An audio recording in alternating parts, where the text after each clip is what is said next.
C'est une mauvaise décision parce qu'elle est basée sur un prétexte. Le prétexte, c'est que Corsair desservant Paris serait une source de concurrence par rapport à Air Sénégal qui devait arriver. Bon, je pense que ce n'est pas un raisonnement sérieux qui tient, surtout en Afrique. Je vous signale que, par exemple, en Côte d'Ivoire, à Abidjan, il y a Corsair qui fait Paris-Abidjan. Mais dans le même temps, il y a Air France qui le fait. Il y a Air Ivoire qui le fait. Vous comprenez? Et ça ne gêne personne. Et je dois dire que même sur Abidjan, il y avait le Airbus 380, c'est un gros avion, un énorme avion, qui venait avec beaucoup de passagers, qui faisait ça. Ça n'a jamais gêné Air Côte d'Ivoire. Le problème, ce n'est pas, on ne peut pas se dire libéral et avoir ce genre d'attitude. N'est-ce pas? La concurrence, c'est vivre. Pour moi, c'est la qualité du service, c'est le tarif, c'est ça qui est attractif. Peut-être même les horaires aussi. Mais vous allez comment on appelle ça? Vous allez à Madagascar. Air Madagascar fait Paris.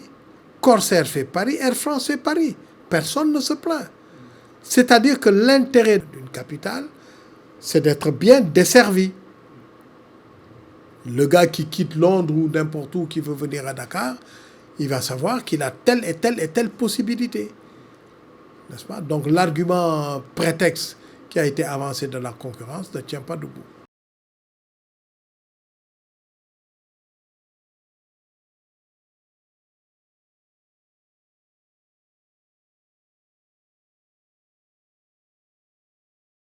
Moi, je me permets de douter de cet argument, qui lui aussi ressemble à un gros prétexte.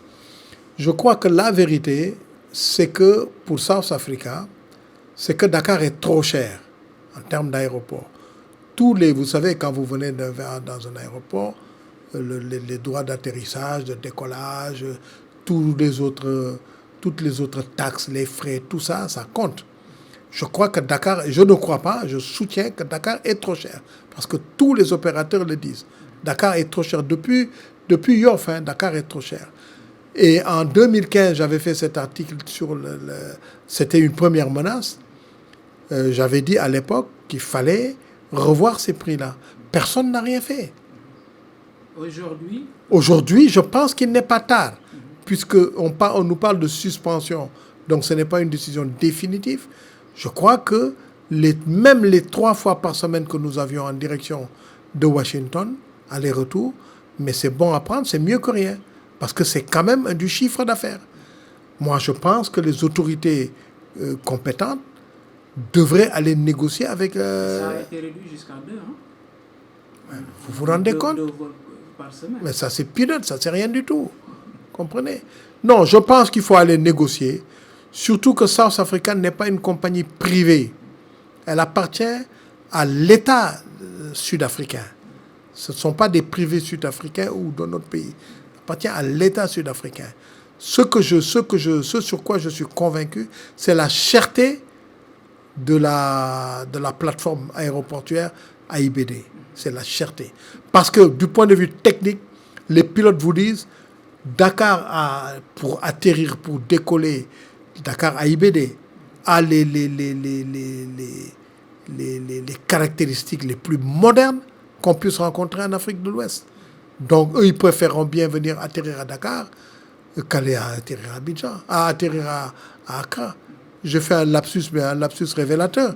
Ça veut dire qu'à l'époque, en 2015, quand je parlais de cette affaire-là, que j'alertais là-dessus, eh bien, les Ivoiriens en ont profité pour obtenir l'agrément qu'ils n'avaient pas. Parce que pour desservir les États-Unis, il faut avoir un agrément du gouvernement fédéral. Ils n'avaient pas cet agrément. Maintenant, ils l'ont grâce à cette affaire-là. Mais ils n'ont pas encore exploité.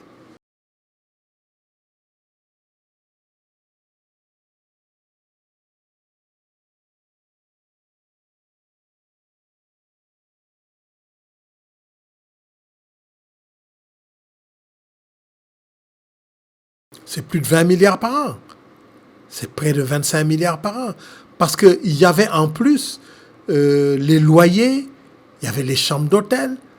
Il ne faut pas oublier que les équipages, quand un équipage quitte Washington pour aller en Afrique du Sud, quand Dakar, il s'arrête à Dakar, il reste à Dakar ou un autre équipage prend l'avion pour l'amener en Afrique du Sud. Dans l'autre sens, c'est la même chose. Ça veut dire quoi? Ça veut dire que c'est des chambres d'hôtel, des séjours en chambre d'hôtel perdus. Il y avait une représentation avec des loyers, avec des emplois, n'est-ce pas? Tout ça avec des taxes induites, etc. C'est tout ça de perdu. C'est très difficile à chiffrer de manière précise, mais c'est du perdu.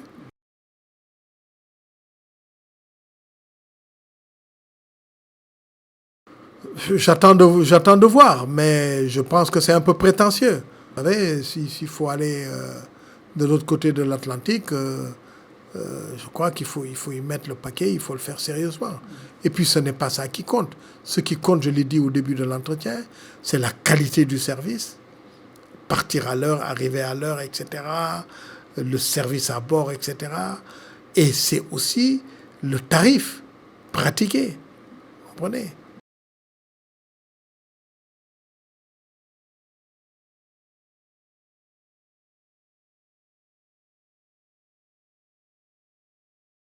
Mais si on a à la tête d'Air Sénégal, il y a un jeune financier, je crois, par sa jeunesse, je lui donne déjà le préjugé favorable, par sa formation et tout.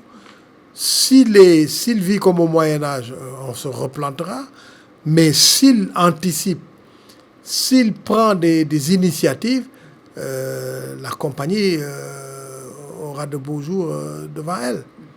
Il n'y a pas de raison que les Éthiopiens sont sortis de la guerre, ont mis en place une compagnie aérienne, que ça marche très très bien.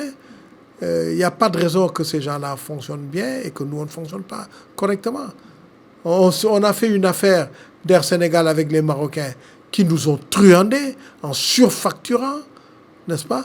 Mais ils ont surfacturé quand ils ont vu des pratiques absolument néfastes menées par des Sénégalais à l'intérieur de l'entreprise. C'est ça. Quand vous-même, vous vous servez à la louche, bon, ben, les autres, ils vous surfacturent aussi. Ça a été un mauvais compagnonnage. Je pense que nous ne sommes pas plus bêtes que qui que ce soit. Une compagnie aérienne, c'est une compagnie aérienne. Hein. C'est pas une technique pour soigner le cancer ou séparer des bébés siamois. Hein. Donc beaucoup de gens savent faire ça. Je pense que les Sénégalais ont la capacité intellectuelle, managériale, technique pour mener ça à bien. Mais il faut le vouloir et il faut le faire. Mais il faut anticiper et il faut être intelligent et il faut être pragmatique. C'est la même chose ici. On ne regarde pas une situation, ah oui, ils ne veulent plus venir, bon ben tant pis, qu'ils n'ont qu'à aller à Accra. Ça ne fonctionne pas comme ça. Ils ne veulent plus venir, on va les voir et on leur dit pourquoi vous ne voulez plus venir. Ils nous répondront. Pour le moment, ils ne le disent pas dans son communiqué, mais ils nous répondront. Je suis sûr que la réponse, ça sera, vous êtes trop cher. Et là, il faudra faire des efforts. Et je préfère perdre 25% d'un milliard que de perdre 100% d'un milliard.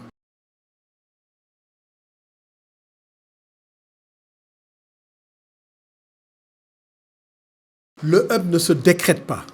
Le hub ne s'établit pas à travers une loi, un arrêté, etc. C'est le besoin, c'est l'économie, c'est le marché qui crée le hub. Ce sont ces éléments-là qui disent, voilà le besoin, voilà la nécessité. Le hub, c'est ça. On ne décide pas, nous, Dakar, de faire un hub. On va faire un hub à quelle destination? Quelle destination? Ça ne peut être que l'Afrique noire. Parce que je ne vois pas pourquoi on ferait un hub pour desservir l'Amérique latine. Non. Aujourd'hui, les avions sont très puissants. Ils peuvent quitter n'importe où en Afrique et aller jusqu'en Californie. Ils n'ont pas besoin de s'arrêter. Les avions, c'est-à-dire que la technologie a tellement avancé qu'il faut comprendre ça aussi, ce phénomène-là. Il ne faut pas croire que nous sommes la pointe de l'Afrique la plus avancée vers l'Amérique et que tout le monde doit passer ici. Non.